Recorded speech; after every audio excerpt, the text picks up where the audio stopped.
Right. So here, the 4 stages,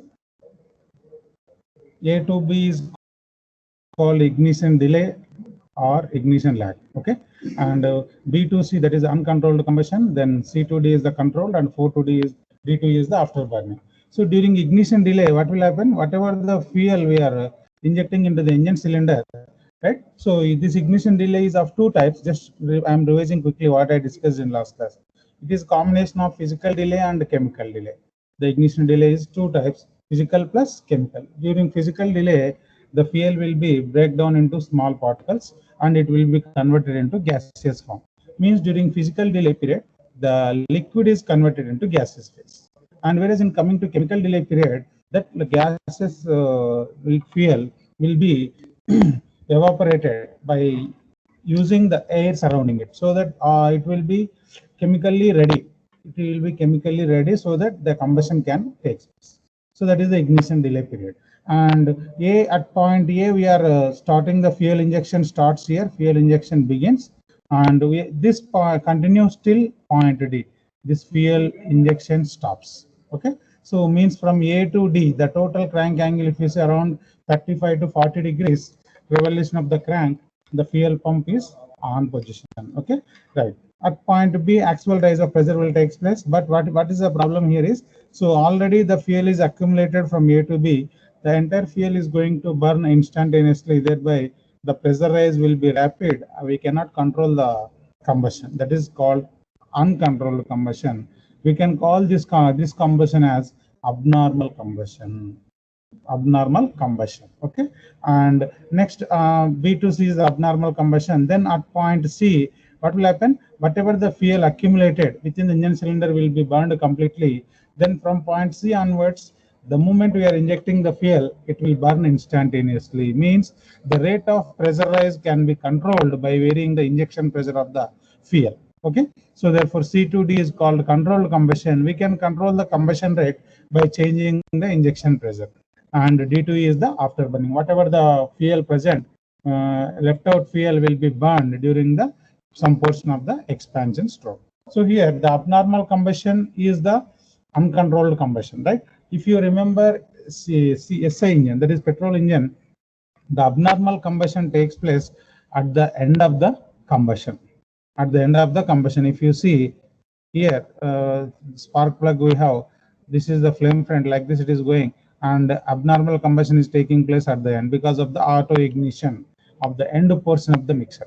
Whereas in CI engine, the abnormal combustion is taking place at the start of the combustion itself. So because this is the starting portion of the combustion, right now, that is the difference between SI engine abnormal combustion and CI engine abnormal combustion. That is a knocking phenomenon. In SI engine, that is in petrol engine, the knocking takes place at the end of the combustion chamber. Whereas in CI engine, that is in diesel engine, the abnormal combustion or knocking takes place at the start of the combustion. Okay, right. So these are the things I discussed yesterday itself. So during abnormal combustion, 1/3 of total heat will be liberated, and during controlled combustion, 2/3 of heat will be liberated. Now today we'll discuss what are the factors that affecting the ignition delay. Right now, very important one, factors that affect delay period. Because if ignition delay period is more, then abnormal combustion will be more, because more amount of fuel will be accumulated within the engine cylinder. That entire fuel we are going to burn instantaneously. Therefore, at a time the fuel is going to burn, the rapid pressure rise takes place. Okay, so therefore if you decrease the ignition delay period, we can control the abnormal combustion in CI engine. Okay, if you decrease the ignition delay period, if the ignition delay period is small, then the period of abnormal combustion is also small. Okay, so these are the factors that influence the ignition delay period. Okay, so that is a compression ratio. Increase in compression ratio, as we know, if you increase the compression ratio, the temperature and pressure of air will increase, right? So if the temperature and pressure increase, then auto ignition temperature will decrease. Because of the compression, density will increase. Okay, so volume is going to decrease and density is going to increase. So both these reduces the delay period. Means if you increase the compression ratio, what will happen? Auto ignition temperature will decrease, thereby the ignition delay period will be decreased. Means combustion will start immediately. Okay, so advantage, compression ratio increasing is advantage in CI engine, whereas in SI engine it is disadvantage, because the temperature of the mixture increases, thereby the auto ignition will take place. That is the drawback in case of SI engine, but in CI engine compression ratio increases, then it will advantage because the delay period is going to decrease. If the delay period is decreased, then the chances of abnormal combustion will be less. Next, second one is the engine power output. If you increase the output of the engine, then what is happening? With increase in engine power, what will happen? The air fuel ratio decreases. What is meant by air fuel ratio decreases? Air fuel ratio decrease is nothing but we are increasing the more fuel. Means if the engine power is increased, you need to accelerate or you need to throttle the engine. If you throttle the engine, more amount of fuel will be entered into the engine cylinder. Therefore, the air fuel ratio, if denominator is more, it will become less. Therefore, air fuel ratio will decreases. If air fuel ratio decreases, automatically delay period also decreases. Okay, means if you increase the engine power output, then the chances of abnormal combustion is less. Then what about the speed?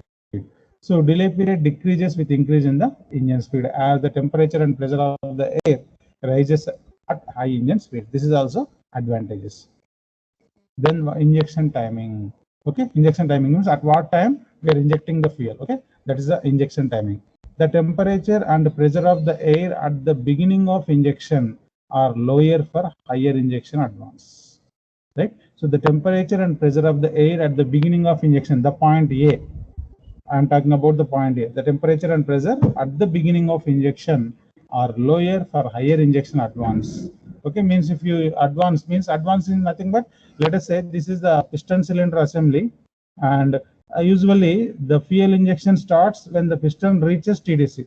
Before reaching TDC, we are injecting the fuel. Okay, so by using fuel injector. Now, if you advance, it means the piston is not yet reached TDC. This is not, it is very far from the TDC. At that time, the compression is not completed. Therefore, the pressure means the movement. If the piston is coming towards TDC, then only the pressure and temperature will rises. Okay, pressure and temperature increases. So when the piston is moving upward direction, suppose if you advance the injection, if you advance the fuel injection, what will happen? Before reaching the piston, we are injecting the diesel. At that time, what is the pressure and temperature inside the engine cylinder? The pressure and temperature will be lower, obviously, because the piston is not yet reached TDC. So therefore, if you advance the fuel injection, the temperature and pressure are lower. Okay, so therefore if the temperature and pressure is lower, what will happen? In order to takes place physical delay plus chemical delay, it will take more time because in auto ignition temperature it has in order to start the combustion right now, right? So therefore the delay period increases with increase in the injection advance.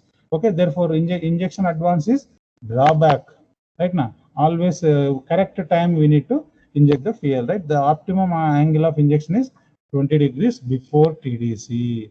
Means when the piston reaches before TDC, at that time, at what angle of the crank? 20 degrees of the crank, we need to inject the fuel. That will reduce the ignition delay, right? So advancing the fuel injection will be drawback. Is this point is clear? Very, very important. Okay, because the pressure and temperature are lower. When the pressure and temperature will increase, if the piston is moving forward, at that time, if you inject the fuel, then that will be advantageous and it will decrease the delay period. Then atomization of the fuel. Okay, so atomization is nothing but physical delay. Okay, higher fuel injection pressures increases the degree of atom. If the pressure is more, automatically the fuel will be break down into small particles in less time. Okay, so therefore the fineness of automation reduces the delay period due to higher air to volume ratio of the spare droplets. Okay, right. So atomization of fuel is the advantage again. Then injection pressure. Increase in the injection pressure reduces the auto ignition temperature. Right, automatically it will decrease the delay period. Injection pressure is also advantage.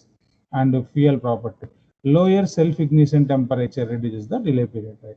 If the fuel ignition self ignition temperature is less, let us say some fuels, let us say 200 degrees centigrade. If you take 150 degrees centigrade, then what will happen? The combustion will begins early as compared to 200 degrees centigrade. Therefore, if the fuel consists of lower self ignition temperature, it reduces the delay period.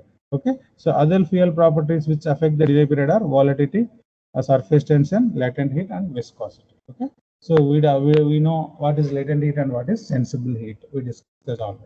Next, intake temperature. Higher intake temperatures increases the air temperature after the compression, which reduces delay period. In order to accommodate this one, we are using turbos.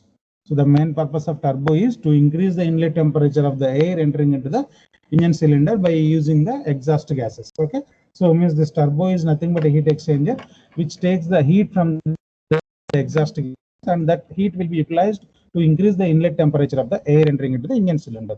Okay, so means that is also even increasing the inlet temperature, increasing the inlet pressure, all are advantages. Means they decrease the delay period. If the delay period is less, the chances of knocking is less in SCA engine than size of the engine.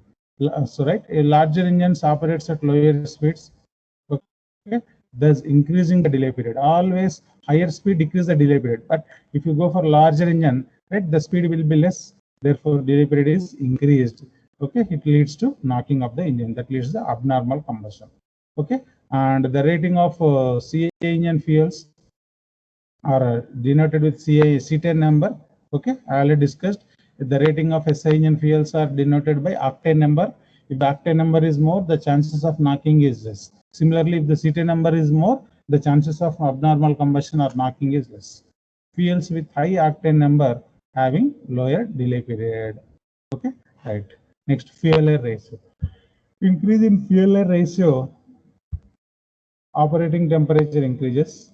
Okay, means fuel to air ratio. When fuel to air ratio increases, if the quantity of fuel increases or the quantity of air decreases, means it leads to rich mixture. It leads to rich mixture, fuel air ratio.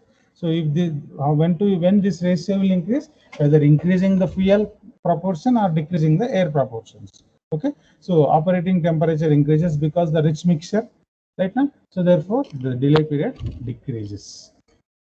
Then the combustion chamber shape.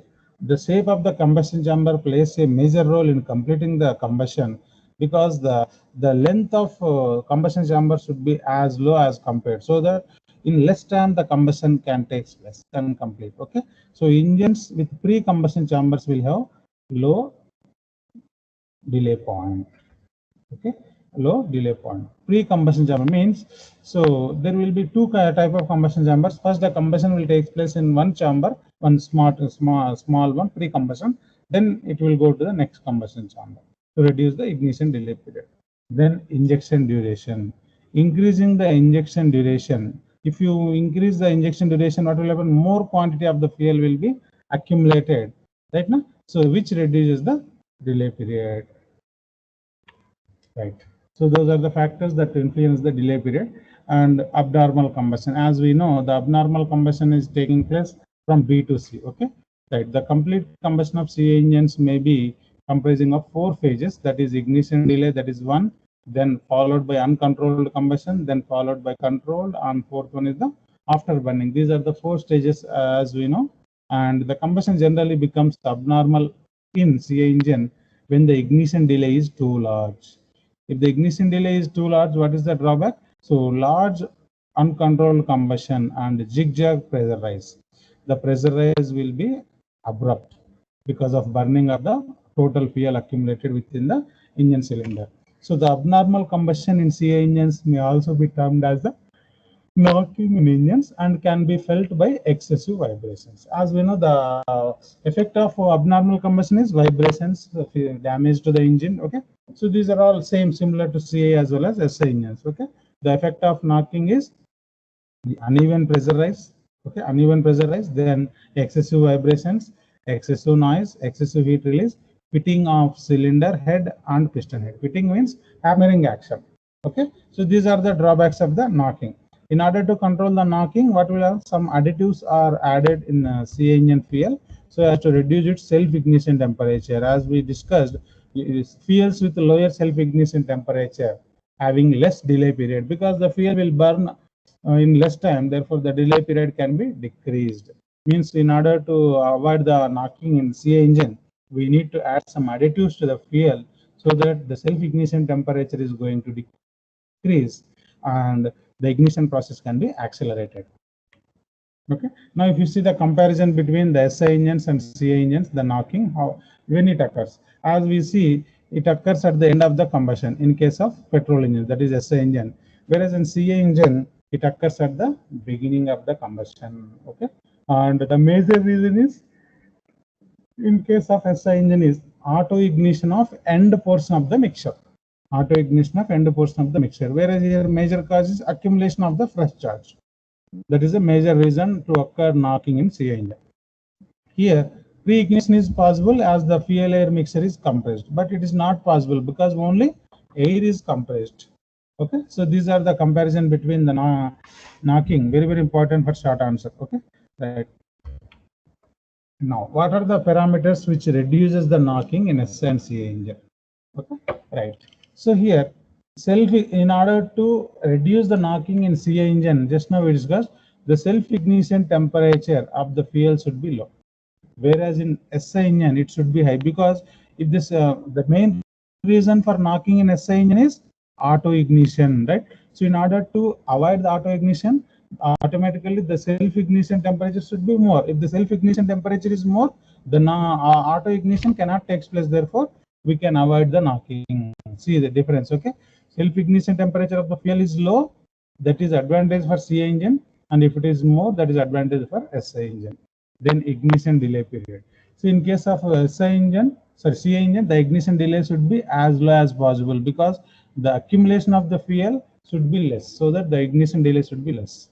Whereas in case of SI engine, it should be long. Ignition delay period should be long, and inlet temperature should be high in case of CI engine, and it should be low in case of diesel engine.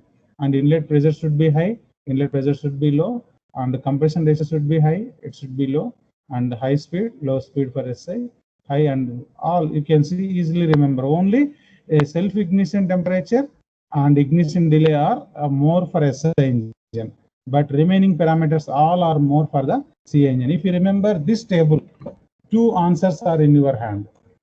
That is the factors affecting the abnormal combustion in SI engine, or factors that affecting the abnormal combustion or knocking in CI engine. If you remember this table, you can write these are the parameters. Whatever we discussed, if you see, these are the parameters. These parameters only, engine size, these are all things. Okay. So if you remember that table, that question can be answered. Very, very important. What are the factors that influence the knocking in SI engine? Okay. So self-ignition temperature.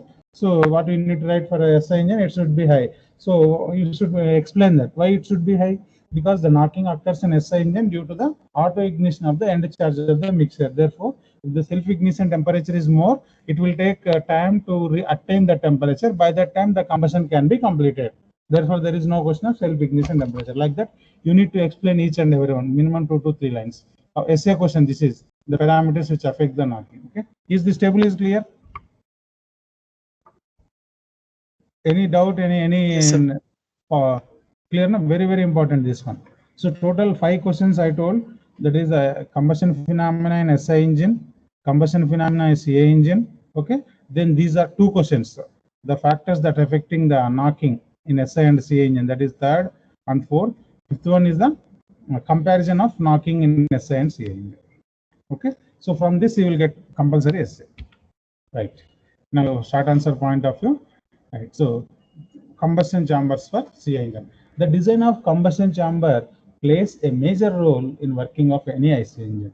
Okay, as you see, in case of petrol engine, the length of the combustion chamber should be as low as possible, as small as possible, because the distance traveled by flame front should be low. Okay, so if the flame front travels in less time, there is no question of auto ignition at the other end of the combustion chamber. Therefore, they need to design a combustion chamber in such a way that the length of the flame should be very, very less.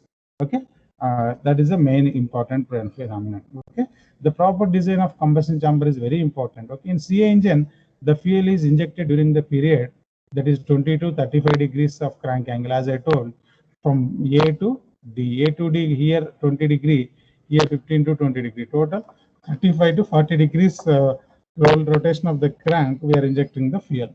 In this time, an efficient preparation of the fuel air charge is required, which means an even distribution of injected fuel throughout the combustion space. Because we are injecting the fuel, before that, what the engine consists, it already have air. Whatever the fuel we are injecting, that should be thoroughly mixed with the air. We need to design a combustion chamber in such a way that there should be more swirl within the combustion chamber. If the swirl is more, if the turbulence is more, what will happen? The mixing of air fuel rate will be faster. If the mixing of air fuel rate is faster, what will happen? We can reduce the ignition delay.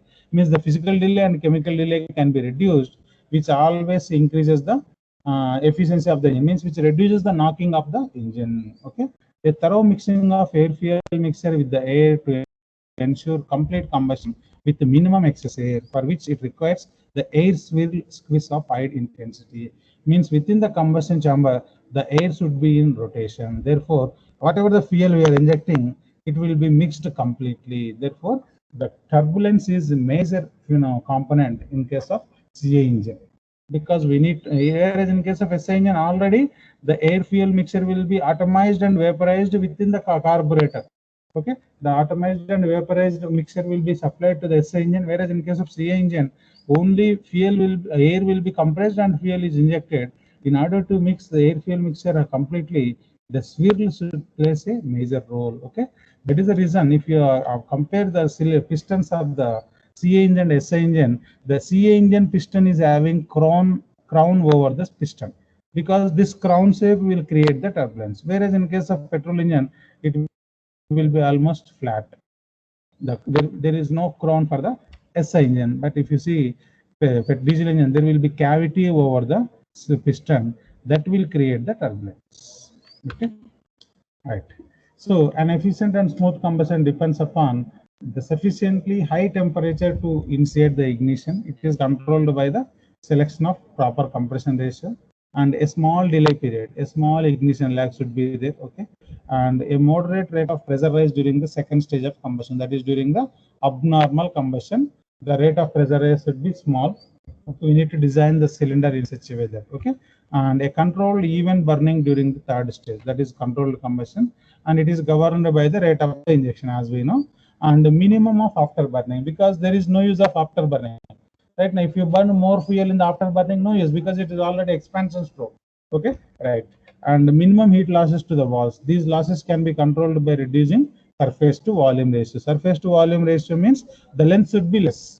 If the length is less, then the surface to volume ratio is also less.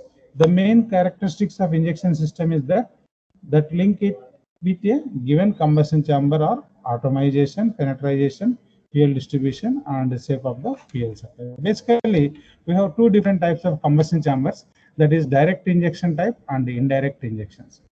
Okay, right. So these are important for you should remember types of combustion chamber for short answer point of view. Types of combustion chambers used for CA engine. You should write direct injection type combustion chamber and indirect injection. Whereas in indirect injection type, there will be pre-combustion chamber and then main combustion chamber. Okay, indirect type. Okay, in indirect type, first the combustion takes place in free combustion chamber, then it will complete in the main combustion chamber. Okay, we will see. So just short answer point of view, just know the types only sufficient, and we will discuss direct injection type. In direct injection type, again we have right, swirl or semi-secant or low swirl open type combustion chamber, and medium swirl and high swirl. These are the three different types of direct injection type combustion chamber. Okay, we will see. Right. Semi-quiescent or low swirl. Okay, as I told, there will be piston crown. You can see this is the crown of the piston. This is the crown of the piston. This shape is used to create the turbulence. Okay, means the air will be in unsteady state. It will be in motion to create the motion, because when the piston is moving upward direction, the air will enter like this and it will create the turbulence. In this type of engine, the fuel and air are controlled. The fuel and air and controlling the rate of combustion mainly depends upon the injection system. The nozzle this is the nozzle, fuel nozzle. From this, the fuel will be injected. The nozzle consists of small holes. We used to call those are orifices. Okay, so from nozzle consists of holes. Those holes are called orifices. The nozzle is usually located at the center of the chamber, that is the cylinder head, center of the cylinder head, and it has number of orifices. Orifices means the holes within the nozzle. Okay, from the holes only the fuel will be sprayed. Means if one hole is there, only at one point it will be sprayed. Let us assume my nozzle has holes like this, 4, 5, 6. Then the fuel will be injected like this. Means mixing will be more uniform. That is the reason we have 6 to 8 orifices in the nozzle, okay, which provides multiple spray pattern. This is a multiple spray pattern, and each jet or spray pattern covers the most of the combustion chamber without impinging on the walls of the piston, right? So we need to take care that so this fuel should not be injected over the walls, because the walls are already under high temperature, because it's already completed one working cycle. Therefore, the cylinder walls are subjected to hot temperature, okay. Therefore, we need to locate the fuel injector, that is a nozzle, in such a way that it should not inject the fuel directly into the walls of the combustion chamber. There is a piston and cylinder. The contour of the inlet passageway does not encourage or induce a swirl of the turbulence. So the chamber is called quiescent chamber. It will not encourage the turbulence here. That's why we are calling it as low swirl. Okay. And continuation. In the largest size engines where the mixing rate requirements are at least least important, wherever the mixing is not that much important, at that time we will go for the low swirl type of the combustion chambers. Okay. The momentum and energy of the injected fuel jets are sufficient to achieve the adequate fuel distribution and rates of the mixing air. Any additional organized air motion is not required in this case, and the chamber shape is usually shallow bowl in the crown of the piston. This is the shallow bowl. It's like a bowl shape. Okay. And if the engine is run at low speeds, the possibility of knock is remote, since the fuel can be burned more or less in time with the injection. Hence, cheaper fuels can be burned and low combustion pressures can be held. Low combustion temperatures and low turbulence and swirl reduces heat loss to the coolant. Okay, just know the types of the combustion chambers, that will be sufficient, and remember the diagram. Next, medium swirl. Okay.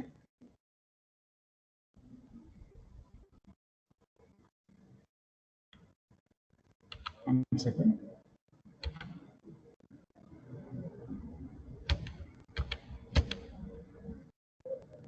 Right. The advantage of open type combustion chamber with a slow speed engine are as follows. Okay. The specific fuel consumption is less. What is specific fuel consumption? Mass of fuel required to generate 1 kilowatt power. Okay. Because of the following reason. The fuel is burned close to the TDC because the time in degree of crank angle is long. It is an approach towards achieving the Otto cycle efficiency. It's not required. Okay.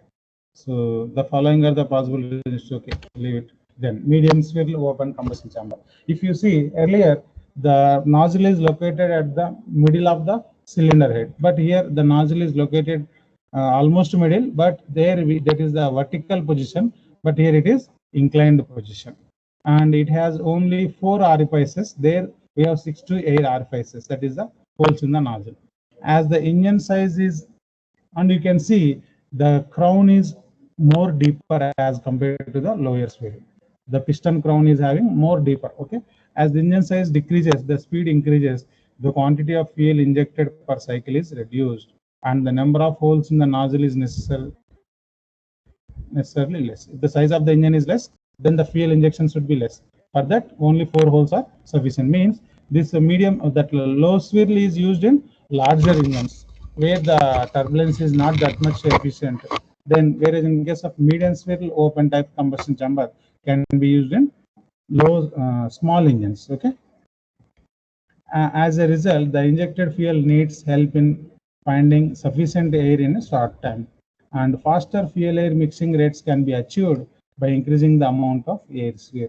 Air swirl is generated by a suitable design of the inlet port, and the air swirl rate can be increased as the piston approaches TDC by forcing the air toward the cylinder axis. Figure shows a bowl in the piston type of medium swirl open type combustion chamber with a centrally located multi-hole injector nozzle. The amount of liquid fuel which impinges on the piston cup walls is kept minimum. This type is used in medium-sized diesel engine. The bore of the engine is 10 to 15 centimeter. This is the medium type. Then we have high swirl combustion chamber. Here, in case if you see the piston crown is, it's again more deeper. Okay, and it is like U shape. Therefore, whatever the fuel we are injecting, automatically the swirl is created within the fuel. Okay, because of this shape, the swirl will be created.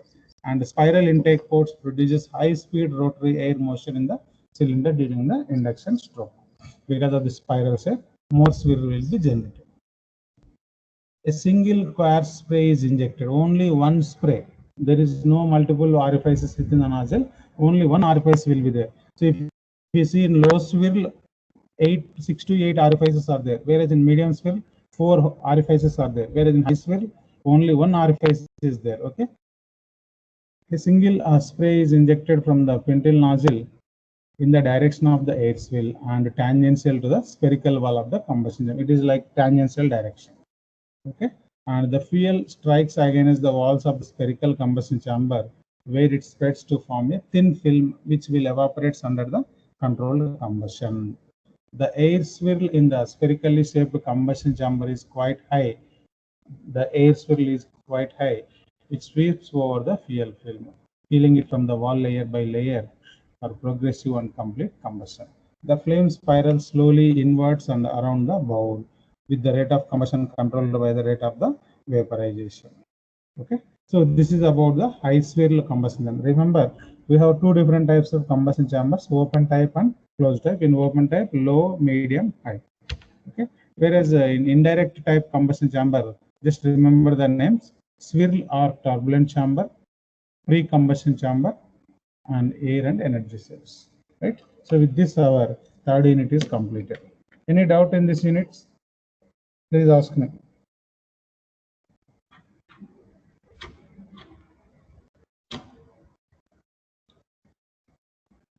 Am I audible? Yes, sir. Yes. Right. So this is about the unit.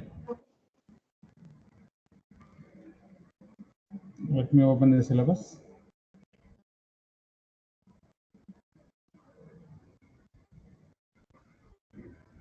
Right. Stages of combustion in SI engine: ignition delay, flame propagation, after burning, abnormal combustion, pre-ignition, knocking. Okay. Then factors affecting the stages, factors affecting the knocking. Okay. Stages of combustion in CI engine: delay period, uncontrolled combustion, controlled combustion, abnormal combustion, and factors affecting octane Cetan rating, design concentration for combustion chamber, type of combustion chambers for SI and CI engine. This is about the third unit. We completed all the topics. Yes or no? Right. Yes, sir. Now we will start fourth unit. So boilers and its mountings. So this fourth unit is also complete theory, right? Only thing is you should you should practice the diagram. Okay. So because we have three different types of boilers, we have basically two: water tube and fire tube. Again, inside water tube we have high pressure boilers. Around 10 boilers are there. Almost 10 boilers are there. If you learn 10 boilers, you can answer one essay. Working will be similar. For any boiler, if you consider, it consists of some furnace, chimney, grate, everything will be same. Okay, we will see. Right. So these boilers are also called as steam generators. What is the purpose of boiler?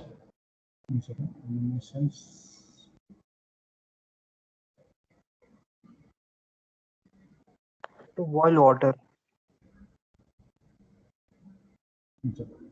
Sound is coming.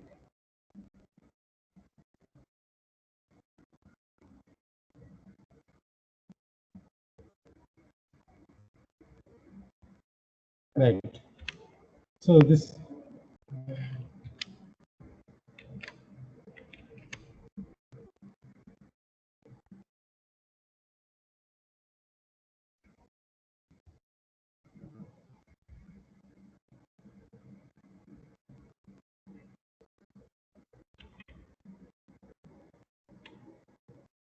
Right. So the steam boilers are also called as steam generators. Okay, it is a equipment which is used for producing the steam by using the water. Okay, so here heat transfer will takes place between water. Okay, so here we are in boiler. We have furnace at the bottom, and in the furnace we are burning the fuel, that may be oil or coal, in the presence of air. Therefore, the hot gases will be liberated.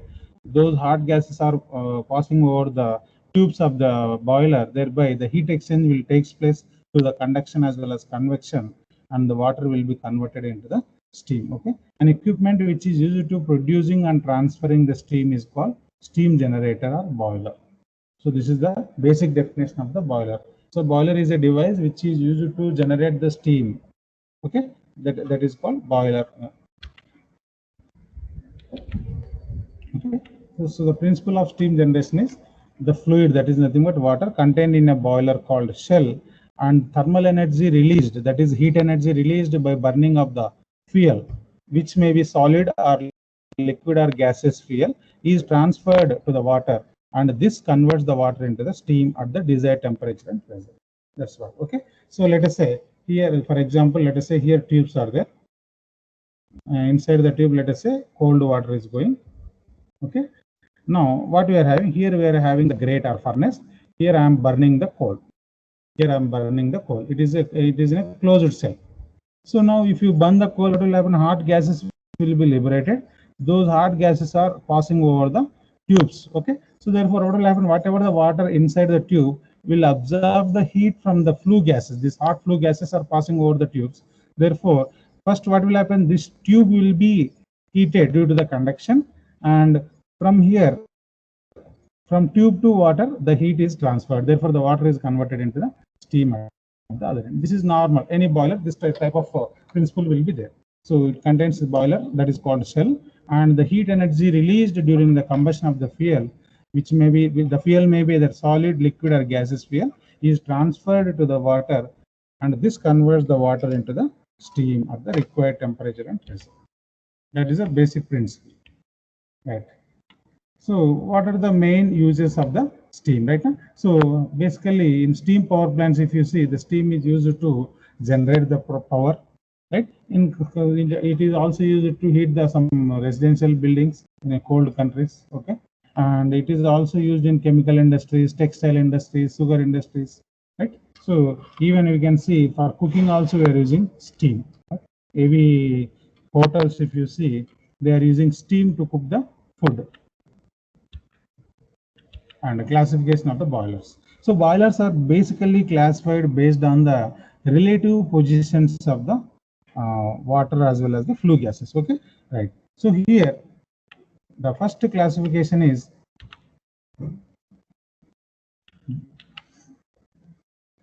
based on the relative position of the hot gases and water. Okay, right. So let us say these are the tubes or cells. If the water is flowing inside the boiler tubes and outside the tubes are exposed to the hot gases, then we can call this as water tube boiler. Water is flowing inside the tubes and outside the tubes are exposed to the hot gases. Those type of boilers are called water tube boiler. And suppose if the flue gases are flowing inside the tubes, means we designed a boiler in such a way that the gases generated by burning the fuel in the presence of air, these hot gases are directed to pass through the tubes. These are the flue gases, and these tubes are immersed in a water, means they're surrounded by water. If the tubes are surrounded by water, this type of boilers are called fire tube boilers. So the classification is based on the relative position of hot gases and water. If the water is passing inside the tubes and the flue gases are surrounded by them, that is called water tube boiler. And if flue gases are flowing through the tubes and water is surrounded by the tubes, that is called fire tube boiler. Okay, so the same thing is written over here. The hot gases are passing through the tubes and are surrounded by the water.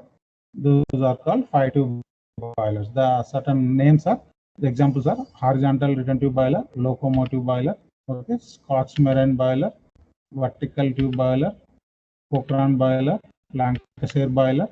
So these are the examples of the fire tube boilers. So these are the examples of the fire tube boilers, right? So we are going to study at least three boilers, okay, according to syllabus. We will see syllabus.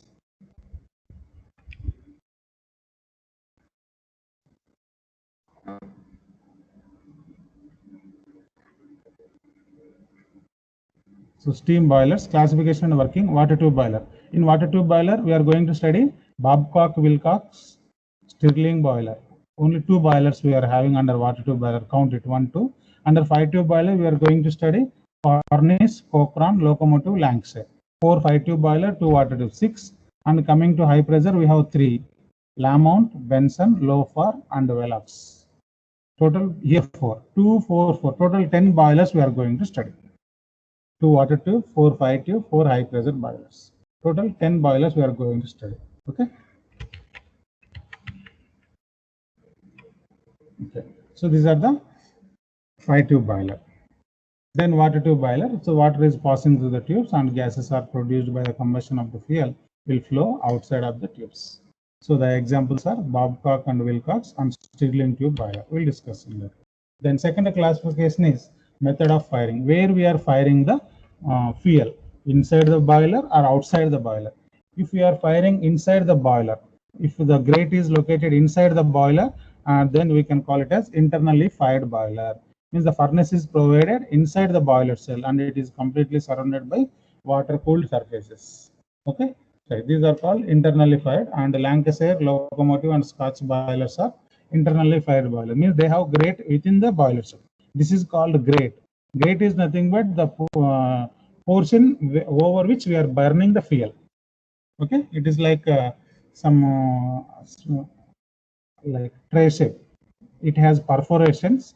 It has perforations over that, so that due to the perforations are to dispose the ash. Therefore, the ash will be settled down through the holes. And externally fired boilers are the furnace is provided outside the boiler, and the products of combustion will be utilized to convert the water into steam. The example are Babcock's and Wilcox. This is the water tube boiler. Okay, so that is the externally fired boiler, and based on the pressure of the steam required, we are calling it as high pressure boilers. If the pressure is 80 bar and above, we can call those boilers are called high pressure boilers. The examples are Babcock and Wilcox, Lamont boiler, Benson, Velox. These are the 4 high pressure boilers. And low pressure boilers are, if the pressure is below the 80 bar, then those are called low pressure boilers: Cochrane boiler, Cornish boiler, Lancashire boiler, and locomotive boiler. So if you see, these all boilers are 5 tube boilers.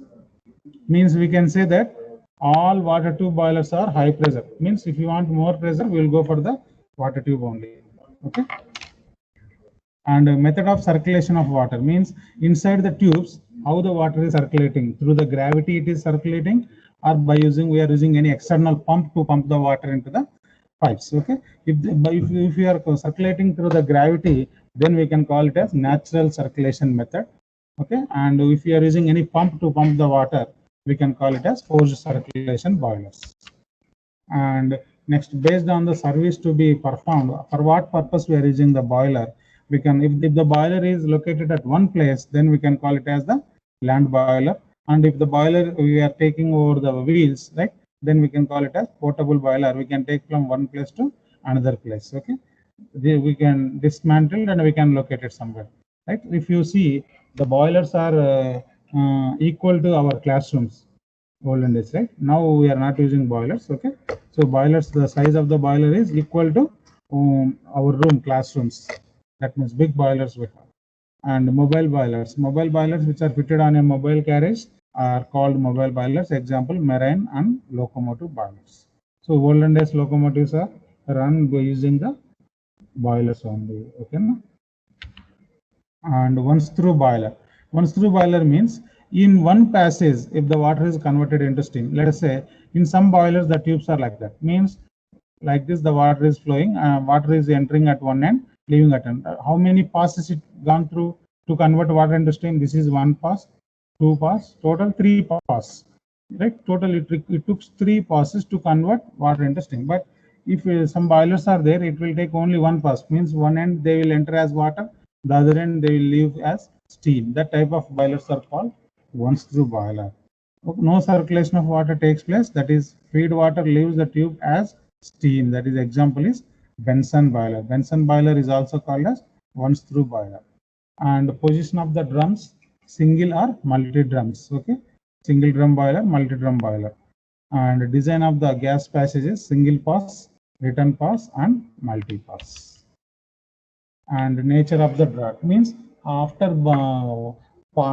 passing the flue gases over the tubes of the boiler.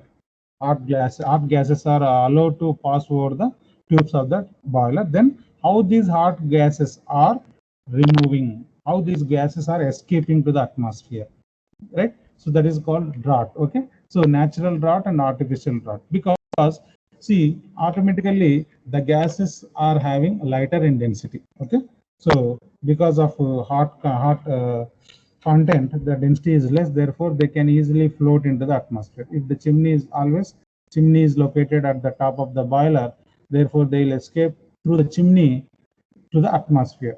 If you don't use any exhaust fan over here, directly due to the density difference, because the hot air is having lesser density, therefore it will float to the top and it will easily escape to the atmosphere. That type of draught is called natural draught. We are not using any external agency to remove the burnt gases from the boiler. Suppose if you are using any fan to create the draught, some exhaust fans if you use, then we can call that type of draught as artificial draught. Then heat source. So we are burning solid, liquid, and gaseous fuel. If that is by combustion or by using some electrical heaters, or using the heat, producing the heat, and hot waste gases of any chemical plants we are using. Okay, so these are the heat sources for the boilers. Okay, and fluid used, we can call it as steam boilers, mercury boilers, and other boilers. Okay, so in steam boilers we will use water as the fluid. In mercury boilers, we will use mercury as the fluid to convert into steam, and other boilers they will use chemicals as a fluid.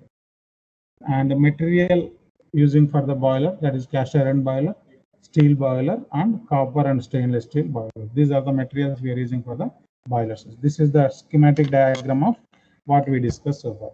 So first classification is that is the relative position of the flue gases and water, that is water tube and fire tube. And the method of firing, internally fired and externally fired. Method of based on circulation of water, natural circulation and forced circulation, and the pressure of the steam, low and high. Apart from that, we have based on nature of the draught, artificial and natural. This is the basic classification about the boiler. Okay, right. How to select a boiler? So means if you want to use a boiler, what are your requirements, right? So what parameters you need to consider before selecting a boiler? Okay, first you should know the working pressure, how much pressure is required, and what is the quality of the steam. Steam may be saturated, superheated, right? Or which quality you want the steam, for which purpose. Okay, if you want to go for the power generation, you want superheated steam because it should not contain any water content. If contains any moisture, because we are impinging the steam over the blades of the turbine, therefore there will be corrosion will take place because of the moisture if it contains inside the steam. Right, depends on the application, which we can decide the quality of the steam. Okay, and at what rate the steam needs to be generated, how many tons per hour you need to generate the steam, you should know before going for selection of a boiler. And how much amount of floor area is available, what is the space available for you. Based on that, you should select a boiler. And it is easily accessible and repairable for inspection, because it contains the water, right? So there may be chances of formation of the rust. Okay, due to the water presence, there may be clogged the passage. So it should be easily accessible and repairable. Okay, and it should be available at low cost. And in our place, whatever the fuel required by the boiler is, it is available or not, we should check it first. And what is the total cost of that one, and what is the maintenance of cost, and what is the operating cost, we should keep in mind before going for a boiler. Okay, and after what are the properties of a boiler, what boilers should consist. Okay, safety, first important is the safety. The boiler should be safe under the operating conditions, it should not hazardous. Okay, and accessibility, all the parts of the boiler should be easily accessible for repairs and maintenance, means we can easily inspect. Okay, that is the main important thing. And the capacity, it should be capable of supplying steam according to the requirement. If you want 10 tons per hour, it should be in a position. Okay, right. And it should be having higher efficiency, and it should be in simple construction. As we know, initial cost should be less and maintenance cost should be less, and should be capable of quick starting and loading. So these are the properties of a good boiler. And based on the, if you compare the fire tube boilers with water tube boiler, right? So fire tube boilers are called internally fired boilers, right now. So mode of firing, we can call it is internally fired boiler, whereas in water tube boiler, these are the externally fired boilers. Means we are firing outside the boiler, and the products of combustion we are taking inside the boiler. And the rate of steam generation is lower and higher because these are higher pressure boilers. Water tube boilers are called higher pressure boilers. And construction is difficult, and this is the simple in construction. Transportation is difficult, simple. Differences between water tube and fire tube boilers. Okay, and treatment of water is not necessary because water is surrounding the tubes. Okay, and but treatment is necessary. Suppose if you use any salt water, okay, there may be salt deposition inside the tube. The treatment of water is necessary here. And operating pressure, if you see very low pressure boilers, fire tube boilers, 16 bar, whereas coming to water tube boiler, 100 pressure. Because of that, it will be very risky. Water tube boilers are very risky because of higher pressures. Okay, and the risk of bursting will be low in case of fire tube because the pressure is 16 bar. And for fire tube, we require more floor area compared to the water tube boiler. And the cell diameter is large for the same power output as compared to the water tube, and explosion chances are less here and explosion chances are more. Okay, so with this we will stop today. In next class we will discuss about fire tube boiler.